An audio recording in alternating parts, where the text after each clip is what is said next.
না না আব্বু, আমি এই বিয়ে কিছুতেই করতে পারবো না। একটা চুক্তি করে বিয়ে করতে হবে, একথা তুমি মুখে আনলে কি করে?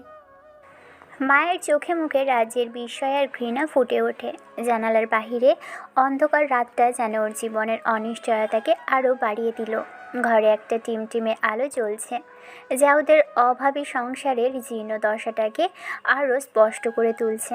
রাসেল তার মেয়ের কাছে সরে এসে বলে, দেখ মায়া, তুই কি চাস তোর আম্মু বিনা চিকিৎসায় মারা যাক? তুই তো সব কথা শুনলি ওদের। তুই যদি এই বিয়েটা করতে রাজি হয়ে যাস, তাহলে ওরা তোর আম্মুর চিকিৎসার সব ভার নেবে। আর তাছাড়া আমাদের আর কোনো অভাবও থাকবে না রে মা। আমি আর পারছি না এইভাবে সংসারটাকে টানতে। নিজের কাছেও তো খারাপ লাগে। তাই বলি বাবা, ওই রকম একটা ছেলের সাথে আমি বিয়ে করব? হ্যাঁ রে মা, কি আর করব বল। বেশ আব্বু, তুমি ওদের জানিয়ে দাও আমি এই বিয়েতে রাজি আছি। আম্মুর জন্য, তোমাদের সবার জন্য নিজেকে আমি বলে দেব। আমার নিজের স্বপ্ন বা ইচ্ছের কোনো দাম নেই তোমাদের কাছে, সেটা আমি আজ বুঝিয়ে গেলাম। মায়ের গলার স্বরে এক অদ্ভুত নির্লিপ্ততা প্রকাশ পায়। চোখ দিয়ে অনবরত পানি গড়িয়ে পড়তে থাকে। ওর সামনে দাঁড়িয়ে থাকা ওর জন্মদাতা বাবা আজ যেন এক অন্য মানুষ। অসহায়ত্বের কাছে হার মেনে তিনি আজ নিজের মেয়েকে বিক্রি করার প্রস্তাব দিচ্ছেন তার নিজের মেয়ের কাছে। উনি দীর্ঘশ্বাস ফেলে বলল, এমন করে কেন বলছিস মায়া? তুই কত বড় একজন নামকরা মানুষের ঘরের বউ হবি, সেটা একবার ভেবে দেখেছিস? দামি দামি পোশাক আর গয়নায় ঝলমল করবি তুই। বিশাল বড় রাজপ্রাসাদের মতো বাড়িতে থাকবি, দামি গাড়ি চড়ে ঘুরে বেড়াবি। এখানে থাকলে তোর সারা জীবন কষ্ট হবে। আমি সাধারণ এক কর্মচারী, তোর আম্মুর চিকিৎসা করাতে সব টাকা চলে যাচ্ছে, তাই আধপেট হয়ে থাকতে হচ্ছে সবাইকে। তোর বড়লোক জায়গায় বিয়ে হবে, এটা তো তোর তোর জন্যই ভালো। ছেলেটা তোকে পছন্দ করেছে, এটাই তো তোর কপাল মা। কপাল নয় আব্বু, একে বলে কপাল পোড়া। তোমরা যেটাকে রাজপ্রাসাদ বলছো, আমার কাছে সেটা হবে সোনার খাঁচা। আর যেই ছেলে নেশা করে, রাত করে বাড়ি ফেরে, মেয়েদের সাথে ঘোরে, মানুষের গায়ে হাত তোলে, তাকে নিয়ে থাকা কতটা সুখের হবে সেটা আমি জানি। শুধু আম্মুর মুখের দিকে তাকিয়ে আমি এই বিষ পান করতে রাজি হলাম। শোন মা, মাহির ছেলেটা দেখতে অনেক সুন্দর। তোর মা রুমানা বেগম বলেছে ছেলেটা একটু বেয়াড়া হতে পারে, কিন্তু মনের দিক থেকে খারাপ নয়। তুই পাশে থাকলে ও ঠিকই বদলে যাবে। আর সাকিব সাহেব নিজে তোর দায়িত্ব নিয়েছেন। ওনার মতো বড় ব্যবসায়ী যখন কথা দিয়েছে, তখন তোর কোনো অভাব হবে না। তুই শুধু রাজি হ, বাকিটা আল্লাহ ভরসা। মায়া কোনো কথা বলতে পারে না। সে চুপ করে দাঁড়িয়ে নীরবে শব্দহীনভাবে কেঁদে চলেছে। মায়ের আসল নাম ইফতিয়া আহমেদ মায়া। ও আর ওর দুই ছোট বোন সারা আর নীরা, সাথে ছোট ভাই রাফি। এই নিয়ে রাসেল আহমেদ আর মিতা বেগমের 6 জনের সংসার। অভাব থাকলেও এই পরিবারে এতদিন অনেক শান্তি আর ভালোবাসা ছিল। মায়া এখন অনার মায়া এখন অনার্স 3rd ইয়ারে পড়ছে। 4টে টিউশনি করিয়ে সংসার চলছে, আর বাবার বেতনে চলে মিতা বেগমের চিকিৎসা। মায়া খুব মেধাবী। রাসেল সাহেব চেয়েছিল মেয়েকে অনেক বড় করবে, কিন্তু হঠাৎ মিতা বেগমের কঠিন অসুখ ওদের সাজানো সংসারটাকে তছনছ করে দিয়েছে। চিকিৎসার বিপুল খরচ জোগাতে গিয়ে রাসেল সাহেব এখন দিশেহারা। অন্যদিকে বিখ্যাত ব্যবসায়ী সাকিব চৌধুরীর ছেলে মাহির। মাহির খুব জেদি আর নেশাখোর একটা ছেলে। সারাদিন বন্ধুদের সাথে আড্ডা, মেয়ে আর নেশা নিয়ে থাকা ওর কাজ। ওর মা রুমানা বেগম ভাবে বিয়ে দিলে হয়তো ছেলে লাইনে আসবে, সংসারে মন দিবে, কিন্তু মাহিরের বদনামের জন্য কেউ তার কাছে মেয়ে বিয়ে দিতে চায় না। সাকিব সাহেব যখন রাসেল আহমেদকে এই প্রস্তাব দেন, তখন রাসেল সাহেব মায়ের জীবন দিয়ে নিজের স্ত্রীকে বাঁচাতে রাজি হন। আসলে বিষয়টা নিয়ে প্রথমে রাসেল রাজি হতে চায়নি, তবে সাকিবের কোম্পানিতে তিনিও কাজ করে।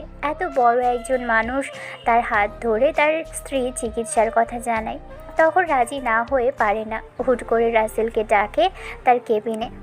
স্যার আমাকে ডেকেছেন? হ্যাঁ রাসেল সাহেব, আসুন, আপনার সাথে জরুরি কথা আছে আমার। জি স্যার, বলুন।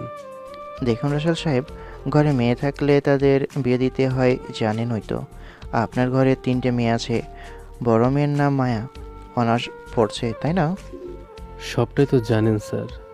হ্যাঁ, আপনার স্ত্রীর কিডনি ড্যামেজ, অপারেশন করার প্রয়োজন। ডাক্তার বলেছে কিডনি পেতে টাকা খরচ করতে হবে, 50 থেকে 80 লাখ টাকার দরকার। সবটা তো জানেন আপনি, দেখছি স্যার। আমি আর কি বলবো, কিন্তু কেন ডাকলেন? এসব কেন বলছেন আপনি?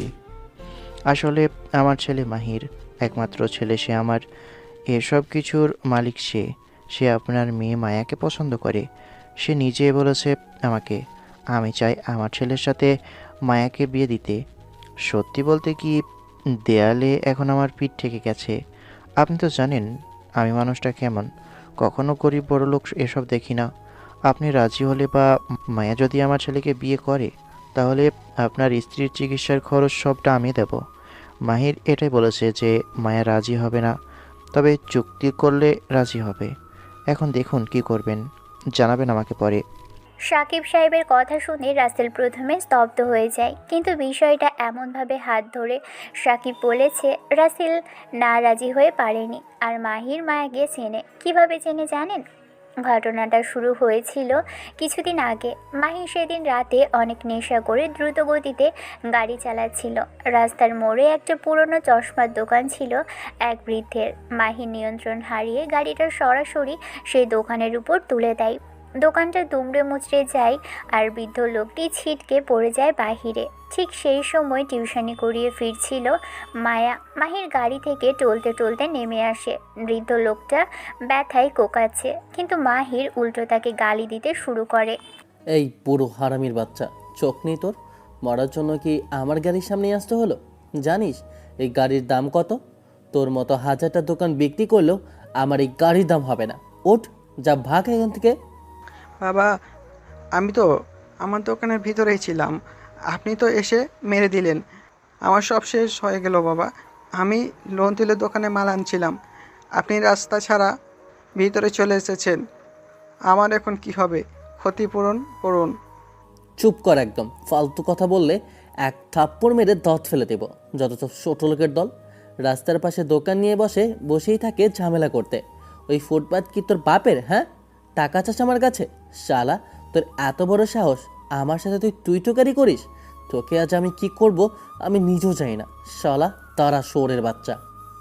মাহির কথাগুলো বলে রেগে গিয়ে লোকটার কলার ধরে টেনে দাঁড় করালো। ততক্ষণে আশেপাশের অনেকেই জড়ো হয়ে দেখতে থাকে দৃশ্য। বড়লোক ঘরের বখাটে ছেলেকে কেউ কিছু বলতে সাহস পায় না। মাহির বৃদ্ধ লোকটার গালে চড় মারতে যাওয়ার জন্য যেই না হাত তোলে, ঠিক তখনই একটা নরম কিন্তু শক্ত হাত মাহিরের হাতটা জোরে চেপে ধরে। মাহির তাকিয়ে দেখে এক অপূর্ব সুন্দরী মেয়ে তার হাত ধরে সামনে দাঁড়িয়ে আছে। মেয়েটার গায়ের রং দুধে হালতা, ডাগর ডাগর চোখ আর রাগে লাল হয়ে যাওয়া মুখটা যেন এক জীবন্ত তাজা ফুলের মতো লাগছে। মাহির যেন চোখেই সরাতে পারছে না। সে এত মেয়েদের সাথে বেরিয়েছে, কিন্তু কখনো কোনো মেয়ের মায়াতে আটকায়নি।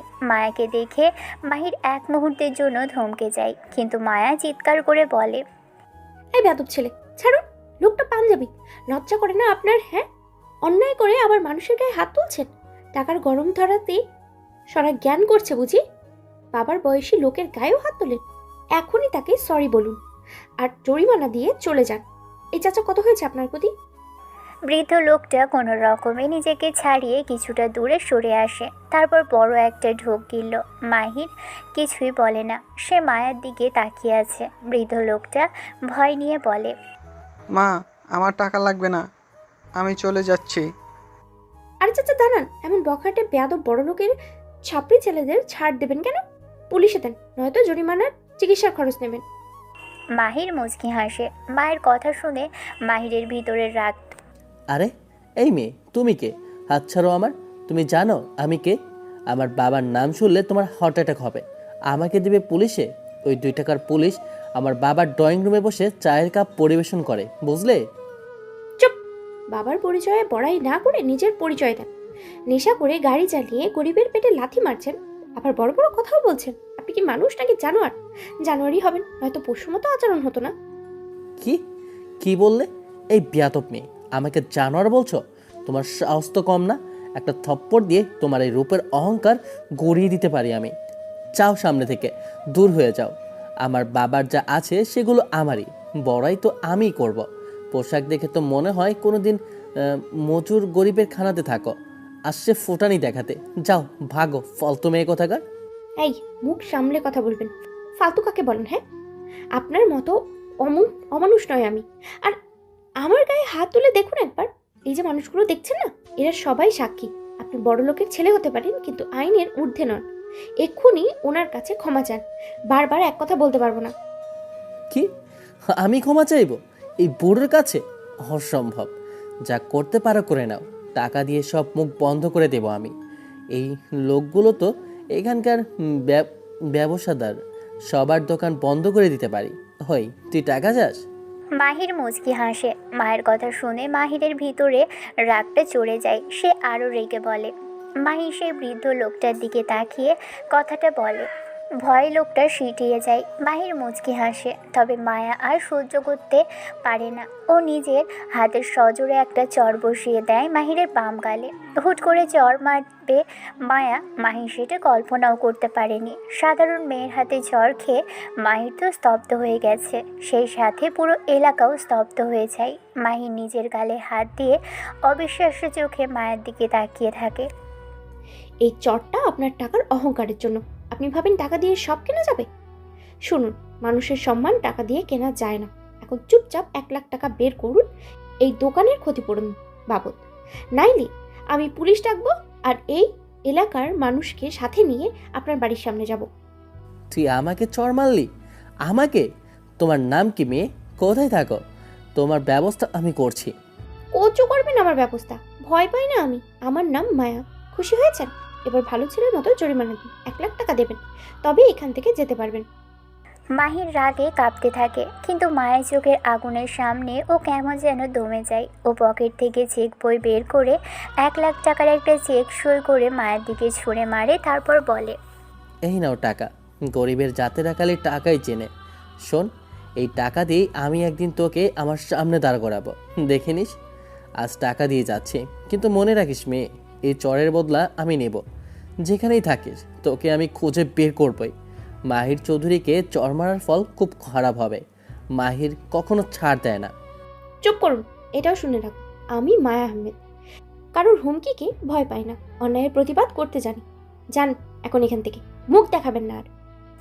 সেদিনের পর থেকেই মাহিরের মাথায় মায়ের জেদি মুখটা গেঁথে যায়। তবে মায়ার এই রূপ দেখে, তার সাহস দেখে, তার কথা বলা দেখে মাহির তাকে নিয়ে ভাবতে বাধ্য হয়েছিল।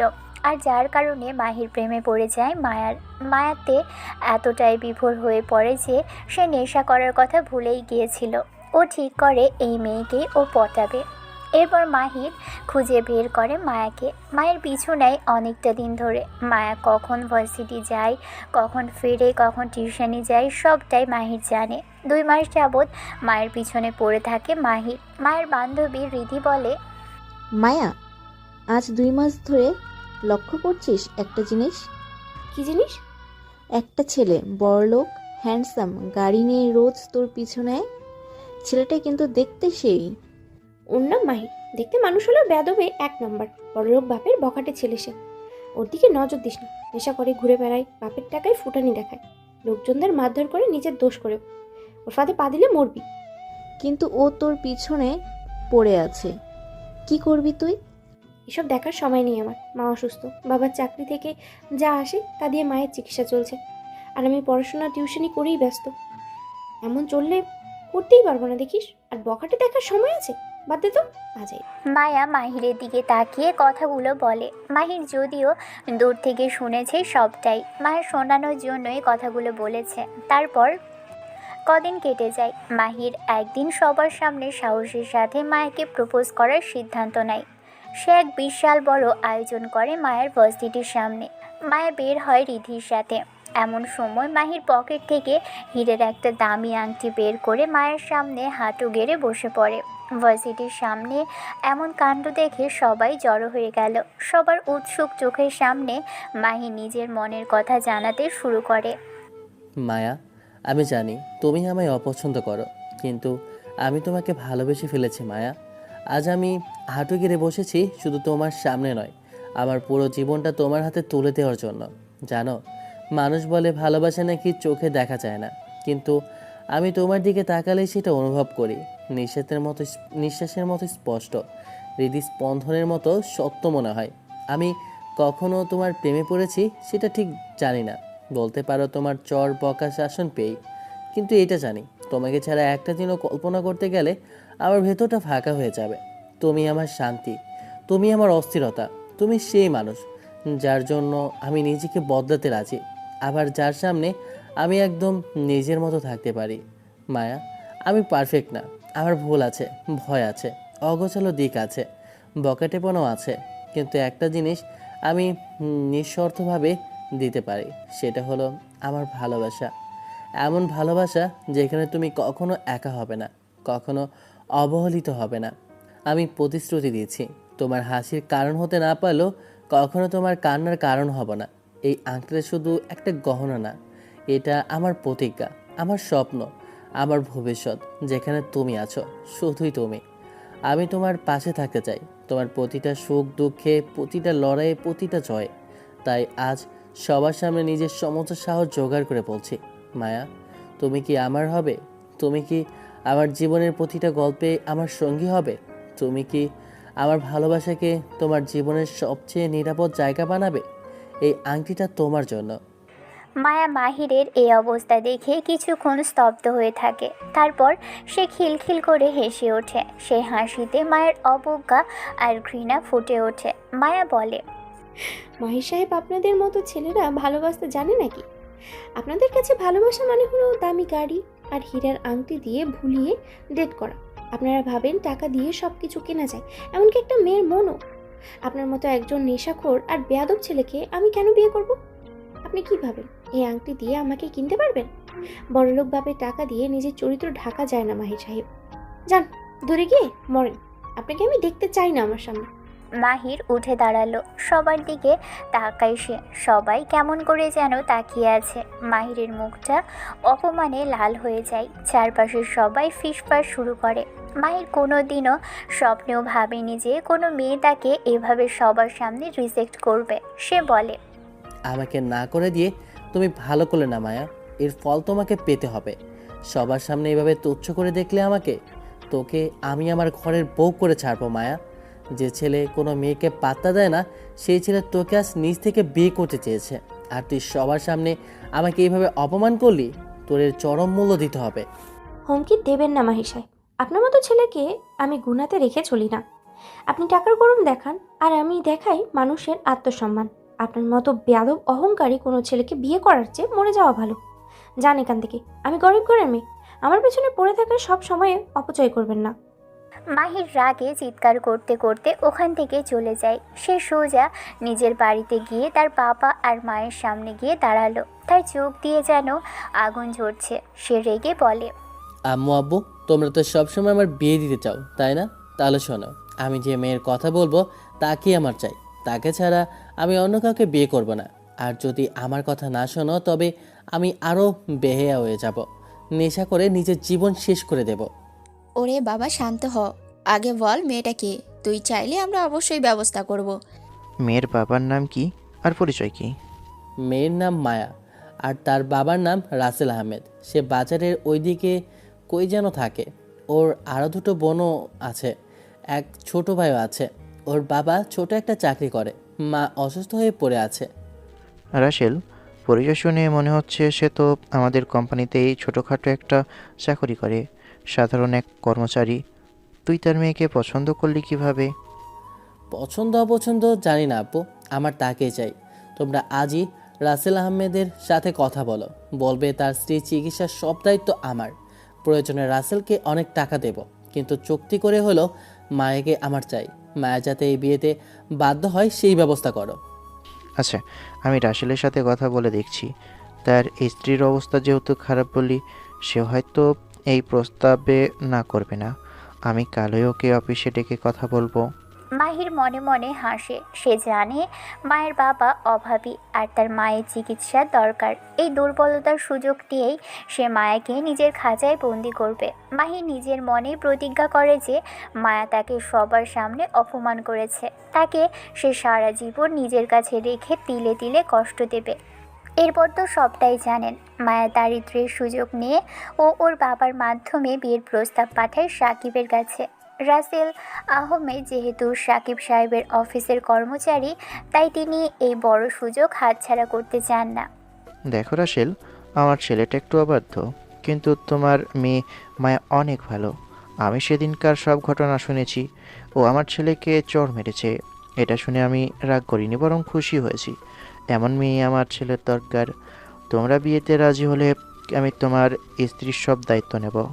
হ্যাঁ ভাই, মায়া আমাদের বাড়িতে আসলে আমাদের ছেলেটা হয়তো মানুষ হবে। আমরা কথা দিচ্ছি, মায়াকে আমরা নিজের মেয়ের মতো করে রাখবো। শুধু মায়ের সাথে ওর থাকতে হবে, এটাই আমাদের সত্য। এই শর্তের জালে আটকা পড়ে যায় মায়ের জীবন। মায়ের জীবন বাঁচাতে ও আজ রাজি হয়েছে এক নেশাখোর ছেলের সাথে ঘর করতে। ও জানে না ওর সামনে কি অপেক্ষা করছে। তবে মাহিরের চোখে সেই জিঘাংসা মনে পড়লে ওর বুক কেঁপে ওঠে। মায়া, তুই কাল গিয়ে ওদের সাথে দেখা করবি। ওরা চাচ্ছে বিয়ের আগে তোরা একবার কথা বলে নে। তুই কিন্তু খারাপ ব্যবহার করিস না মা। ওদের হাতে এখন আমাদের সবার ভাগ্য। ভাগ্য তো তোমরা আগেই আমারটা লিখে ফেলেছ আব্বু। আমি শুধু অভিনয় করে যাব। মা সুস্থ হয়ে উঠলেই আমার শান্তি। আমার সাথে যা হওয়ার হবে, দেখা যাবে। মায়া ওর ঘরে গিয়ে জায়নামাজ বিছিয়ে নেয়। আল্লাহর কাছে শুধু একটা প্রার্থনাই করে, যেন ওর এই ত্যাগের বিনিময়ে ওর মা সুস্থ হয়ে ফিরে আসে। আর মাহির, সে তো এখন বিজয়ের হাসি হাসছে। সে ভাবছে মাইকে বিয়ে করে সারা জীবন ওকে জ্বালিয়ে মারবে। মায়ের সেই চরের প্রতিটা দাগ ও মায়ের মনে বসিয়ে দিবে। মায়া আর মাহির আজ বিবাহ বন্ধনে আবদ্ধ হচ্ছে, তবে কোনো জাঁকজমকপূর্ণ অনুষ্ঠান নয়, একদম ঘরোয়াভাবে বিয়ে হচ্ছে। তবে মায়ের শর্ত ছিল যে সে তার নিজের বাড়িতেই বিয়ে করবে। বিয়ের পর সে এ বাড়ি ছাড়বে, কিন্তু বিয়ের আগে কোথাও যাবে না। তাই মাহির আর তার বাবা মা মায়াদের বাড়িতে এসেছে। সাকিব চৌধুরী আর রুমানা বেগম মায়ের পরিবারের সাথে বসে আছে। উপস্থিত আছে কাজী আর রাসেল আহমেদ তার পরিবার নিয়ে। কাজী সাহেব রেজিস্ট্রি পেপার এগিয়ে দেয়। কাঁপা কাঁপা হাতে মায়ের সই করে কাগজটাতে। মাহিরও সই করল। রাসেল আহমেদ তার বড় মেয়েকে মাহিরের হাতে তুলে দেয়।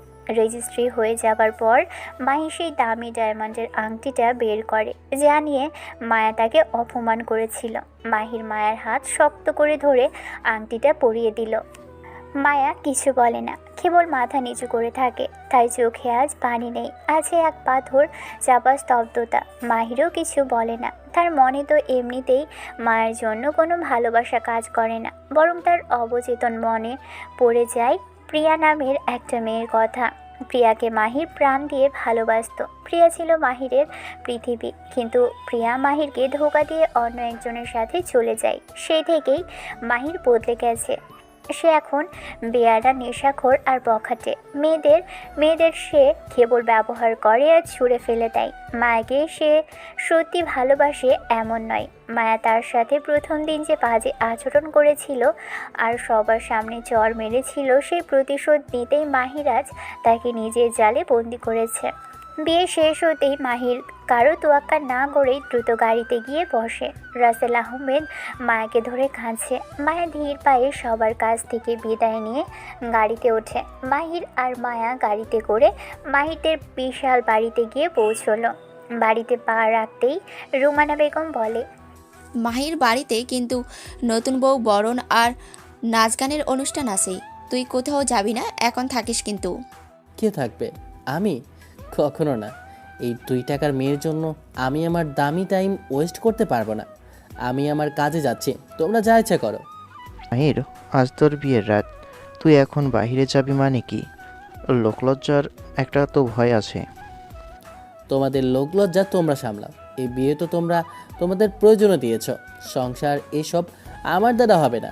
বিয়ে দিতে চাইছিলে, বউ তো আনছই। এখন আমার জীবন আমি আমার মতো কাটাবো। আমাকে আটকানোর চেষ্টা করো না। মাহির মায়ের দিকে একবার তাচ্ছিল্যের দৃষ্টিতে তাকিয়ে গাড়ি নিয়ে বেরিয়ে পড়ে। মাহিকে ভিতরে নিয়ে আসা হয়। সোজা মাহিরের রুমে নিয়ে আসলো কয়েকজন। মাহিরের মা রুমানা বেগম দামি একটা শাড়ি দিয়েছে মায়াকে, সেটা পরেই ওইখানে এসেছে। মাহিরের রুমটা বিশাল বড়। রুমের ভিতরের একটা সুন্দর ড্রয়িং রুম আর বড় এসি চলছে। সব কিছু দামি আসবাব দিয়ে সাজানো, বিছানাটা ফুল দিয়ে সাজানো হয়েছে। মাহিরের একটা কাজিন নাম সাথী, সে মায়াকে রুমে নিয়ে আসে। ভাবি, এটা আপনাদের রুম?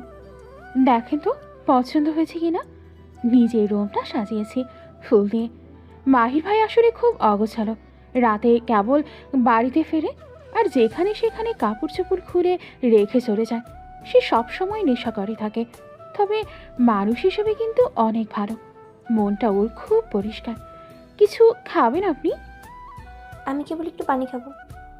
ঠিক আছে ভাবি, আমি এখনই আনছি। সাথী দ্রুত গিয়ে এক গ্লাস ঠান্ডা পানি আর সাথে কিছু খাবার নিয়ে আসে। মায়া চুপচাপ পানি পান করে আর খাবারগুলো কোনো মতে মুখে দেয়। তার মনে তখন নিজের অসুস্থ মায়ের চিন্তা ঘুরছে।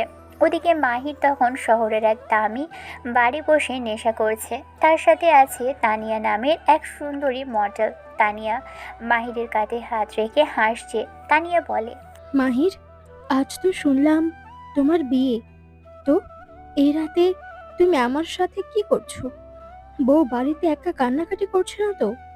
আরে রাখো তো ওই মধ্যবিত্তের নাটক। ও আমার বাড়িতে শুধু একটা পুতুল হয়ে থাকবে।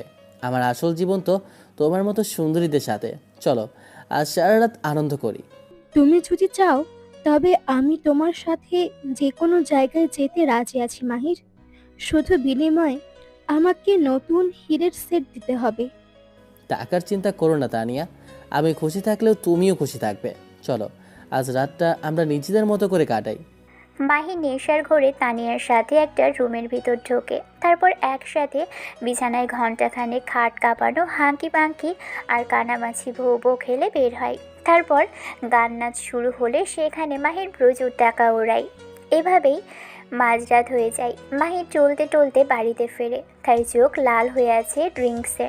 শরীর থেকে মদের গন্ধ আসছে। ড্রয়িং রুমে সাকিব চৌধুরী আর রুমানা বেগম জেগে বসেছিল। মাহিরকে ঢুকতে দেখেই সাকিব চৌধুরী হাত ঘড়ির দিকে তাকিয়ে রেগে বলে, তুই এই মাঝরাতে নেশা করে বাড়ি ফিরেছিস জানোয়ার? লজ্জা করে না তোর? সবে বিয়ে করলি, তুই কোন সাহসে আর কোন আক্কেলে এই রাতে বাইরে থাকিস? ওই মেয়েটা ঘরে বসে কী ভাবছে তুই কি জানিস? কারোর সামনে কি তুই মান সম্মান রাখবি না? কীভাবে পারলি আজ বিয়ে করা বাহিরে? কি করে পারলি আজ বিয়ে করে বাইরে যেতে? কী ভাববে মেয়েটা? যা ইচ্ছা ভাবলে ভাববে, আমার কি? আমার বইয়েই গেছে তার কথা চিন্তা করতে। আমি আমার খুশিতে চলবো। আমাকে জ্ঞান দিতে আসবে না আপু, এসব জ্ঞানের প্রয়োজন মনে করি না। মাহির, তুই বড় হচ্ছিস না কেন? একটা সুন্দর মেয়ে ঘরে এনেছিস, তার প্রতি কি তোর কোনো দায়িত্ব নেই? কারো সামনেও আমাদের সম্মান রাখিস না? সম্মান? তোমাদের সম্মান তো ওই 2 টাকার মেয়ের কাছে বিক্রি হয়েছে। চুক্তিতেই সব সীমাবদ্ধ। এত আধিক্যতা দেখানোর কিছুই নেই। আমি ওই মায়াকে দেখিয়ে দিব এই বাড়িতে ওর জায়গা কোথায়। আমাকে আর বকবে না বলছি। বেয়াদবি করবি না মাহির, সব কিছুর একটা সীমাবদ্ধতা আছে। দিন দিন তুই সেটা পার করছিস। আর তোর কি কোনো দিন বিবেক বুদ্ধি হবে না? মাহির, আমাদেরও তো জীবন। কবে তোর বাবার বিজনেসে হাল ধরবি? থুর, তোমরা একটা বিরক্ত করলো। তোমাদের এত করে বলি যে আমার সাথে কথা বলো না, ভালো থাকবো আমি। তোমরা এত জঘন্য মন মানসিকতা নিয়ে চলো কেন? বিয়ে করাতে চাইছিলে, করেছি। এত কথা শুনতে ভালো লাগে না। তোমাদের মাঝে মাঝে মন চায় মা বাবা না বলে ডাকে। ভালো লাগে না আমার একদম। মাহির চিৎকার করে ওর মা বাবার সাথে কথা বলতে থাকে। তারপর মাহির রেগে নেশার ঘোরে মা বাবার সাথে খুব খারাপ আচরণ শুরু করে। সে চিৎকার করে বাড়ি মাথায় তোলে। শব্দ শুনে মায়া তার রুম থেকে বের হয়ে আসে। সে সিঁড়ির উপর দাঁড়িয়ে দেখে মাহির তার বাবা মায়ের সাথে চরম বেয়াদবি করছে। মায়ের রাগ আর ধৈর্য সব সীমা ছাড়িয়ে যায়। সে ধীর পায়ে নিচে নেমে আসে। ভুলে যায় সে তার আজ বিয়ে হয়েছে। মাহিরের গেঞ্জি ধরে চিৎকার করে বলে, এই, আপনার কি ভিতরে ন্যূনতম বিবেক বোধ কি নেই? কোনো ম্যানার শেখেননি আপনি? আপনার লজ্জা হওয়া উচিত মাহির সাহেব। যারা আপনাকে জন্ম দিয়েছে, যারা আপনাকে এত বড় করেছে, যারা আপনার সব বেয়াদবি, নেশা করা, খারাপ কাজ করা সব কিছু মেনে নিয়েছে, যা বলেন তাই শুনি, যারা তাদের সাথে আপনি এমন আচরণ করেছেন, কোন সাহসে আপনি? আপনি তো আসলে একটা বেয়াদব ছেলে। এই যে এসে গেছে নীতিকথা শোনানোর জন্য নতুন মানুষ। বাড়িতে দুজনের জন্য বাঁচি না, আরেকজনকে নতুন করে নিয়ে আসলাম। ওই তুই কে রে আমাকে শাসন করে? নিজের সীমার মধ্যে থাক। বেশি পাকনামি করলে খবর আছে বলে দিলাম। আপনাকে বড় করেছে ঠিকই, আপনি ভদ্রতা শেখেন। আমি আপনার স্ত্রী হতে পারি বা না হতে পারি, আমি একজন মানুষ। আর একজন মানুষ হিসেবে আমি এটা সহ্য করব না যে আপনি আপনার বাবা মায়ের সাথে এভাবে চিল্লাহাল্লা করবেন। আপনি এখন যে অবস্থায় আছেন তাতে আপনার নিজেরই লজ্জা পাওয়া উচিত। আপনি এখনই ওনাদের কাছে ক্ষমা চাইবেন। ক্ষমা? আমি মাহির চৌধুরী কারো কাছে ক্ষমা চাই না। তুই বেশি কথা বলবি না, নইলে তোকে এই বাড়ি থেকে এখনই বের করে দেব। চুপ থাকবি সব সময়, আমার বিষয়ে কোনো কথা বলবি না। বের করে দেওয়ার ভয় আমাকে দেখাবেন না। আমি তো এমনিতেই এই বিয়ে করতে চাইনি। আপনি আমাকে আপনার টাকার গরম দেখান, কিন্তু আপনার ভেতরে আসলে আসলে কোনো মানুষত্বই নেই। মা বাবার সম্মান করতে যে জানে না সে আসলে পুরুষের চেয়ে অধম। আপনি নেশার ঘরে হিতাহিত জ্ঞান হারিয়েছেন। যান, ওনাদের পা ধরে মাফ চান। মাহির মায়ার জেদি চোখের দিকে তাকিয়ে থমকে যায়। মায়ের সাহসিকতা আর দৃঢ়তা মাহিরের নেশা যেন এক নিমেষেই কমিয়ে দিল। মাহির বুঝতে পারে যে এই মেয়েটার সহজে দমানো যাবে না। সাকিব চৌধুরী আর রুমানা বেগম অবাক হয়ে মায়াকে দেখছে। তারা কোনোদিনও মাহিরের মুখের উপর এভাবে কথা বলতে দেখেনি কাউকে। মনে হচ্ছে ওরা একটা ভালো মেয়েকেই এনেছে ঘরে। মাহির রেগে বলে, তুই আমাকে শাসন করছিস? তোর সাহস তো কম না। আজ বিয়ের প্রথম রাতেই তুই আমাকে অপমান করলি। অপমান আমি করছি না, অপমান আপনি নিজেকে নিজেই করছেন। আপনার মতো বখাটে আর নেশাখোর ছেলের জন্য ওনাদের আজ মাথা নিচু হয়ে আছে। আপনি যদি এখনও মানুষ না হন তবে আপনার ধ্বংস কেউ আটকাতে পারবে না। চুপচাপ নিজের রুমে যান, আর কাল সকালে ঘুম থেকে উঠে সবার কাছে মাফ চাইবেন। মাহির আর কারো দিকে না তাকিয়ে গজগজ করতে করতে হেঁটে সিঁড়ি দিয়ে উপরে নিজের রুমের দিকে চলে যায়। সে রুমে ঢুকে ধপাস করে দরজায় লাথি মারে। তার ভিতরে তখন এক অদ্ভুত অস্থিরতা কাজ করছে। মায়ের কথাগুলো তার কানে বারবার বাজছে। মায়া নিচে দাঁড়িয়ে মাহিরের মা বাবা চোখের পানি মুছিয়ে দিয়ে বলে, আপুমো, আপনারা মন খারাপ করবেন না। আমি এই বাড়িতে এসেছি তখন মাহিরকে আমি মানুষ করেই ছাড়বো। ও ভুল পথে আছে, কিন্তু আমি ওকে ঠিক পথে ফিরিয়ে আনবো। তুই পারবি তো মা? ও তো কারো কথা শোনে না, দেখলি তো কেমন করে সবার সাথে কথা বললো। চেষ্টার কোনো ত্রুটি রাখবো না আম্মু। আপনারা গিয়ে শুয়ে পড়ুন, রাত অনেক হয়েছে। দেখি সে কি করছে। মায়া নিজের রুমের দিকে ফিরে আসে। সে দেখে মাহি সোফাতে আধশোয়া হয়ে আছে, গা থেকে জামা খুলে ফেলে রেখেছে। রুমের ভিতর মদের গন্ধে মায়া সহ্য করতে পারে না। সে জানালাগুলো সব খুলে দেয় আর এসির পাওয়ার কমিয়ে দিল। মাহির এক দৃষ্টিতে মায়ের দিকেই তাকিয়ে থাকে। কি করছিস কি? হ্যাঁ, তুই খুব বড় পণ্ডিত হয়ে গেছিস না? আমার বাড়িতে এসে আমাকে জ্ঞান দিচ্ছিস? মনে রাখিস, তুই এখানে একটা চুক্তির বিনিময়ে এসেছিস। তুই বলেছিলি না টাকা দিয়ে কখনো তোকে কেনা যায় না? দেখ, টাকার জন্য আজ তুই আমার সামনে দাঁড়িয়ে আছিস। চুক্তিটা ছিল আমার মায়ের চিকিৎসা আর বিনিময়ে আপনার সাথে থাকা, কিন্তু আপনার বেয়াদবি সহ্য করার কোনো চুক্তি আমি করিনি। আপনি ঘুমানোর চেষ্টা করুন, কাল আপনার সাথে আমার অনেক হিসেব বাকি আছে। কিসের হিসেব? আমি কারোর সাথে কথা বলতে চাই না। মায়া কিছুই বলে না। সে চুপ করে দাঁড়ালো। মাহির মদের বোতল হাতে নিয়ে মুখে একটু একটু করে ঢালছে। মায়া দাঁড়িয়ে মাহিরের এই অবস্থা দেখে এক দীর্ঘশ্বাস ফেলে। মাহির মায়াকে দেখে এক বিদ্রূপের ন্যায় হেসে বলে, কি ব্যাপার মায়া, চুপ হয়ে গেলে কেন? মুখটা খোলেন। এখন তো এখানেও নীতিকথা শোনানোর জন্য চলে এলেন, তাই না? তুমি কি ভাবছো ওই নিচের 2-4টা বড় বড় কথা বলে আমাকে বদলে ফেলবে?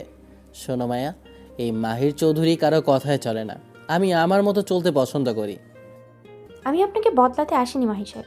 আমি শুধু আপনাকে যেটা খারাপ সেটা সামনে থেকে খারাপ দেখাতে এসেছি। আপনি যে নিজেকে খুব শক্তিশালী আর স্বাধীন ভাবেন, আসলে আপনি আপনার ওই কুৎসিত নেশার গোলাম। একজন পুরুষ মানুষের আসল পরিচয় তার চরিত্রে আর তার ব্যবহার, কিন্তু আপনার মধ্যে তার কোনোটাই অবশিষ্ট নেই। বাহ, খুব সুন্দর তো। তোমার এই কথাগুলো শুনতে মন্দ লাগছে না। তবে একটা কথা মনে রেখো, এই বাড়িতে তুমি আমার দয়াতে আছো। চুক্তির হিসেবে তুমি আমার খেনে একজন মানুষ ছাড়ার কিছুই না। তোমার মতো কত সুন্দরী মেয়ে আমার পায়ের কাছে পড়ে থাকে, তার খবর রাখো। আপনার পায়ের কাছে যারা পড়ে থাকে তারা আপনার টাকাকে ভালোবাসে, আপনাকে নয়। আর আমি এখানে আপনার দয়ায় আসিনি, এসেছি আমার বাবার কথায় আর মায়ের চিকিৎসার জন্য। আপনি নিজেকে খুব বড় মনে করেন, কিন্তু আমি আপনাকে কেবল একজন বখাটে ছাড়া আর কিছুই দেখি না। আপনার টাকা থাকতে পারে, কিন্তু আপনার শিক্ষা নেই। শিক্ষা দিয়ে আমি কি করব? আমার যা আছে তা দিয়ে আমি পুরো শহর কিনে নিতে পারি। তুমি বড় বেশি কথা বলছো মায়া। এই যে তুমি আমাকে শাসন করার চেষ্টা করছো, এটা আমার একদম পছন্দ হচ্ছে না। তুমি কি জানো আমি চাইলে এখন তোমার সাথে কী করতে পারি? আপনি কিছুই করতে পারবেন না মাহি সাহেব, কারণ আপনি এখন নিজের শরীরই সামলাতে পারছেন না। আপনি কেবল মুখে বড় বড় বলিয়ে আওড়াতে পারেন, কিন্তু আসলে আপনি একজন কাপুরুষ। যে মানুষ নিজের মা বাবার চোখের সামনে পানি মোছাতে পারে না, সে আর যাই হোক পুরুষ মানুষ তো হতেই পারে না। মাহিরের ধৈর্যের বাঁধ এবার ভেঙে যায়। মায়ের প্রতিটি কথা তার বুকে তীরের মতো বিঁধছে। সে হাতের মদের বোতলটা জোরে ফ্লোরে ছুঁড়ে মারে। কাঁচের টুকরো চারিদিকে ছড়িয়ে পড়ে। জোরে শব্দ হয়। মায়া মুচকি হাসে। মাহির রেগে বলে, চুপ করো, একদম চুপ করো। আমি আর একটা কথাও শুনতে চাই না। তোমার এই জেদ আর এই জ্ঞান আমি কাল সকালে ধুলোয় মিশিয়ে দেব। এখন আমার চোখের সামনে থেকে দূর হও। মাহি সোফার উপর ধপাস করে শুয়ে পড়ে। নেশার ঘোরে তার চোখ বুজে আসে হুট করেই। কিছুক্ষণ পর তার ভারী নিঃশ্বাসের শব্দ পাওয়া যায়। সে গভীর ঘুমে তলিয়ে যায়। মায়া কিছুক্ষণ স্তব্ধ হয়ে দাঁড়িয়ে থাকে। তারপর সে নিজের গা থেকে বিয়ের শাড়িটা বদলাতে যায়। সে একটা সাধারণ ফর্মাল সালোয়ার কামিজ পরে ফিরে আসে মাহিরের কাছে। তার মনটা অনেক ভারী হয়ে আছে, কিন্তু সে দায়িত্ব এড়াতে পারে না। মায়া সোফার কাছে গিয়ে দাঁড়ালো। মাহির তখনও জুতো পায়ে দিয়েই অগোছালো হয়ে শুয়ে আছে। মায়া নিচু হয়ে মাহিরের পা থেকে দামি জুতো জোড়া খুলে জুতার জায়গায় রাখে। তারপর সে অনেক কষ্টে মাহিরের পরনের বেল্ট আলগা করে দিল। মাহির তখনও বেঘরে ঘুমোচ্ছে। মায়া আলমারি থেকে একটা লুঙ্গি বের করে নিয়ে আসে। লুঙ্গি পরিয়ে দিয়ে সে অনেক সাবধানে মাহিরের প্যান্টটা টেনে খুলে ফেলল। মায়া বাথরুম থেকে গরম পানি আর একটা ভেজা তোয়ালে নিয়ে আসে। সে মাহিরের মুখ, গলা আর সারা গা খুব যত্ন করে মুছিয়ে দেয়, যাতে মদের উদ্ভট গন্ধ আর ঘাম দূর হয়। মাহিরের এলোমেলো চুলগুলো সে হাত দিয়ে গুছিয়ে দিল। এরপর সে মাহিরের পা দুটো সোফাতে তুলে দিয়ে আলমারি থেকে একটা পাতলা কাঁথা এনে মাহিরের গায়ে দিয়ে দিল। মাহিরের মাথার নিচে একটা বালিশ ঠিক করে দিল মায়া। ঘরের মেঝের সেই কাচের টুকরোগুলো মায়া খুব সাবধানে কুড়িয়ে ঝুড়িতে রাখে। রুমটা বেশ ঝকঝকে করে গুছিয়ে ফেলে সে। মদের বোতলের শেষ চিহ্নটুকু মুছে ফেলে মায়া। কাজ শেষ করে সে ক্লান্ত হয়ে বিছানায় গিয়ে বসে। ঘড়িতে তখন রাত 3টা বাজে। মায়ের চোখে আজ ঘুম নেই। সে বিছানায় হেলান দিয়ে বসে নিজের ভাগ্যের কথা ভাবতে থাকে। আমি তো কখনো এমন জীবন চাইনি। ভেবেছিলাম পড়াশোনা শেষ করে বাবার দুঃখ দূর করব, নিজের একটা পরিচয় তৈরি করব, কিন্তু আজ আমি কোথায় এসে দাঁড়ালাম? একজন নেশাখোর ছেলের স্ত্রী হয়ে এই 4 দেয়ালে বন্দি হতে হলো কেবল মায়ের জন্য। আচ্ছা আল্লাহ, তুমি আমাকে সহ্য করার ক্ষমতা আর শক্তি দাও। আমি যেন এই মানুষটাকে অন্তত একটা সঠিক পথে ফিরিয়ে আনতে পারি। ভাবতে ভাবতে মায়ের চোখ ভিজে আসে। সে বিছানায় হেলান দিয়ে এক সময় গভীর ঘুমে তলিয়ে যায়। সকাল হলো। খোলা জানালার পর্দা দিয়ে ভোরের নরম আলো মাহিরের চোখে পড়ে। মাহিরের ঘুম ভেঙে যায়। সে প্রথমে বুঝতে পারে না সে কোথায় আছে। সে অনুভব করে তার গা বেশ হালকা লাগছে। সে তাকিয়ে দেখে সে সোফার উপর খুব আরাম করে শুয়ে আছে, আর তার গায়ে একটা কাঁথা। সে অবাক হয়ে লক্ষ্য করে তার পায়ে প্যান্ট নেই। তার পরনে সে একটা লুঙ্গি পরে আছে। তার শরীর থেকে মদের সেই উৎকট গন্ধ নেই, বরং একটা স্নিগ্ধ সুগন্ধ আসছে। রুমটা একদম পরিষ্কার আর গোছানো। মাহির বিছানার দিকে তাকায়। সে দেখে মায়া আধশোয়া হয়ে ঘুমিয়ে আছে। ভোরের আলো মায়ের মায়াবী মুখে পড়েছে। মায়ের চেহারায় এক অদ্ভুত পবিত্রতা আর সারল্য ফুটে উঠেছে। মায়ের লম্বা চুলগুলো বালিশে ছড়িয়ে আছে, আর তার পাতলা ঠোঁট দুটো সামান্য ফাঁক হয়ে আছে। মাহির অপলক দৃষ্টিতে মায়ের দিকে তাকিয়ে থাকে। তার মনে হয় মায়া আসলে দেখতে অনেক বেশি সুন্দরী আর মায়াবী। তার ভিতরের এক অদম্য আকর্ষণে মাহি সোফা থেকে উঠে মায়ের কাছে চলে যায়। সে বিছানার পাশে বসে মায়ের মুখটা খুঁটিয়ে দেখতে থাকে। মাহিরের মনে এক অদ্ভুত আবেগ কাজ করে। সে অজান্তেই মায়ের কোমল গালটা আলতো করে স্পর্শ করতে যায়। ঠিক সেই সময় মায়ের ঘুম ভেঙে যায়। সে চোখ খুলে দেখে মাহির তার একদম কাছে বসে আছে, আর মাহিরের গায়ে কোনো জামা নেই। মাহিরের সুঠাম খালি বডি দেখে মায়ের চমকে ওঠে আর বিছানার উপর ছিটকে সরে যায়। কি করছেন আপনি? কাছে আসছেন কেন আমার? আপনার সাহস তো কম না? মাহির থতমত খেয়ে যায়। সে দ্রুত নিজের হাত সরিয়ে নেয় আর একটু দূরে সরে দাঁড়ালো। তার মুখটা মুহূর্তের মধ্যে আবারও রাগের আভা ফুটে ওঠে। আপনার কাছে যাওয়ার আমার বিন্দুমাত্র ইচ্ছে নেই মায়া। আপনি কি ভাবছেন আমি আপনাকে দেখে পাগল হয়ে গেছি? যত সব নাটক। আমি তো কেবল দেখছিলাম আপনি বেঁচে আছেন নাকি মরে গেছেন। ও তাই নাকি? বেঁচে আছি না মরে গেছি সেটা দেখার জন্য বুঝি এভাবে গাল ধরতে আসছিলেন? আমি কিন্তু সব বুঝি মাহি সাহেব। কি বোঝেন আপনি? আমি বললাম তো আমি আপনাকে স্পর্শ করতে চাইনি, আমি তো জাস্ট চেক করছিলাম। চেক করছিলেন নাকি নিজের সুন্দর বউদিকে সামলাতে পারছিলেন না সেটা আমি ভালো করেই জানি। আসলে আপনারা ব্যাটাটা না সবাই এক, সুন্দরী মেয়ে দেখলেই আপনাদের মধ্যে ঠিক থাকে না। আর তার উপরে আমি তো সাধারণ সুন্দরী নই, একটু বেশি সুন্দরী, তাই না? আপনার নিজের রূপের প্রতি অনেক বড় বড় ধারণা দেখছি। শুনুন মায়া আহমেদ, আমার জীবনে আপনার মতো সুন্দরী মেয়ের অভাব নেই। আপনি নিজেকে বেশি স্পেশাল ভাববেন না। স্পেশাল ভাবার কিছু নেই মাহি সাহেব, আমি জন্মগতভাবেই স্পেশাল। আমার পিছনে ভার্সিটির সব ছেলেরা ঘুরে বেড়াতো, বুঝেছেন? আপনি ভাবনা নিয়ে সত্যিটা বলুন, কি করতে আসছিলেন? থামেন তো, আমার গায়ে কাপড় ছিল, সব কোথায়? আমি সেখানে ঘুমিয়ে পড়েছিলাম, সব আপনি করেছেন তাই না? তো আর কি করবেন? আপনাকে কে বলেছে আমার জামা কাপড় খুলতে? আপনি আমার অনুমতি ছাড়া আমার গায়ে হাত দিলেন কোন সাহসে? আপনার অনুমতি নিতে গেলে তো আমাকে নেশার ড্রেনে নামতে হতো। আপনি যে অবস্থায় ছিলেন তাতে আপনাকে পরিষ্কার না করলে এই রুমে থাকা দায় হতো। আর আপনি তো দেখি বেশ আরামেই ঘুমিয়েছেন কাঁথা গায়ে দিয়ে, এখন বড় বড় কথা বলছেন কেন? আমি আপনাকে ঘৃণা করি মায়া আহমেদ। আপনি আমার জীবনে একটা আপদ হয়ে এসেছেন। ঘৃণা তো আমিও আপনাকে করি মাহি সাহেব, কিন্তু আপনি যে আমার দিকে ওইভাবে তাকিয়েছিলেন সেটা কি অস্বীকার করতে পারবেন? চোখ তো আর মিথ্যে বলে না। আপনি আসলে মনে মনে আমার প্রেমে পড়ে যাচ্ছেন, তাই না? অসম্ভব, আমি আর আপনার প্রেমে কোনোদিনও না। আপনি ভুল ধারণা থেকে বের হয়ে আসুন। আমি কেবল আমার মা বাবার চাপের কারণে এই বিয়ে করেছি। হ্যাঁ হ্যাঁ, আমি তো সেটাই বলছি, চাপের কারণে বিয়ে করেছেন। কিন্তু সকালে তো বেশ নিজের ইচ্ছাতেই আমার কাছে আসছিলেন। ঘুমের সুযোগ নিয়ে আপনি আমার সাথে হাঙ্কি প্যাঙ্কি করতে চাইছিলেন, আমি জানি। আসলে আপনি মুখে যাই বলেন না কেন, আপনার মন বলছে মায়া অনেক সুন্দরী আর গুণী একটা মেয়ে। ধ্যাত, আপনার সাথে কথা বলাই দেয়, আপনি একটা ফালতু। মাহির রাগে ঘর থেকে বেরিয়ে যাওয়ার জন্য পা বাড়ায়। মায়া মুচকি হেসে তার দিকে তাকিয়ে থাকে। মাহি দরজার কাছে গিয়ে আবারও ফিরে তাকায়।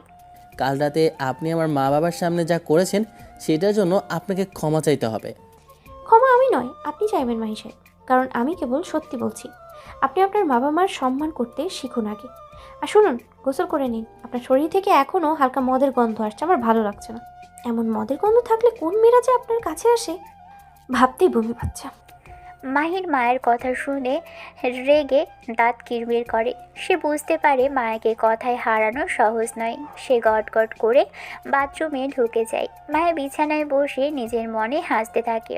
সে জানে মাহিরের এই জেদ আর অহংকার ভাঙতে সময় লাগবে, কিন্তু সে দমে যাওয়ার পাত্রী নয়। মাহিরের এই খালি গায়ের রূপ আর তার সকালের সেই চাহনি মায়ের মনে এক অদ্ভুত শিহরণ দিয়ে যায়। সে প্রকাশ করতে চায় না। মায়া বাথরুমের দরজার দিকে তাকিয়ে মিটিমিটি হাসছে।